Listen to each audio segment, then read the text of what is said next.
যেই বাংলাদেশে আগে মনে করেন টাকা লুটপাট হইতো, টাকা ছিনাই নিত, কে কাত্তায় কেন টাকা ছিনাই নিতে পারে, কার নিতে পারে, সেই প্রতিযোগিতা হইতো। এই বাংলাদেশের মধ্যে যে মনে করেন মানুষ নিজের ইচ্ছে টাকা দিতে আছে, নিজের ইচ্ছায়।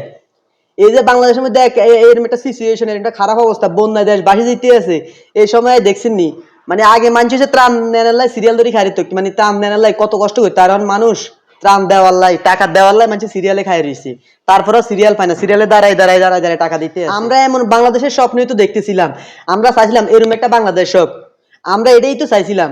অবশেষে আমাদের আমাদের স্বপ্ন মনে সত্যি হওয়ার পথে।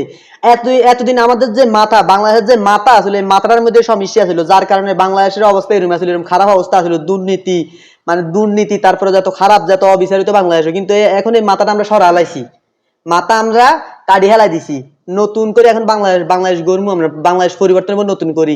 এই পরিবর্তন আপনারা দেখবেন, আমরা দেখবো, বাংলাদেশ কই যাবে, কি হবে, শুধু দেখতে থাকেন। আপনি চিন্তা করেন, এই যে ভলেন্টিয়ার দেখলাম একটা ছেলে মানে পোস্ট করছে, মানে একটা ভিডিও করছে যে তাও কিছু ভলেন্টিয়ারের দরকার। ওরে বাবুরে ৩-৪ ঘন্টার মধ্যে ভলেন্টিয়ার দরকার তাই বেশি গেছে, এত ভলেন্টিয়ার আইছে যা মানে এই ভলেন্টিয়ারের জায়গা তো দিতে ইচ্ছে না।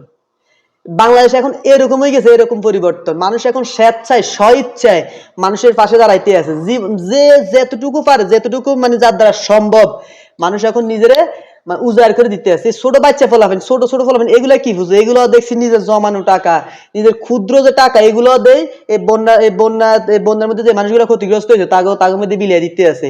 হ্যাঁ, বাংলার কত সুন্দর, আমরা এই বাংলাদেশে তো চাইছিলাম। অপেক্ষা করেন, বাংলাদেশের মধ্যে পরিবর্তন শুরু, এই বাংলাদেশ আরো সুন্দর হবে, আরো এগিয়ে যাবে, শুধু দেখতে থাকেন।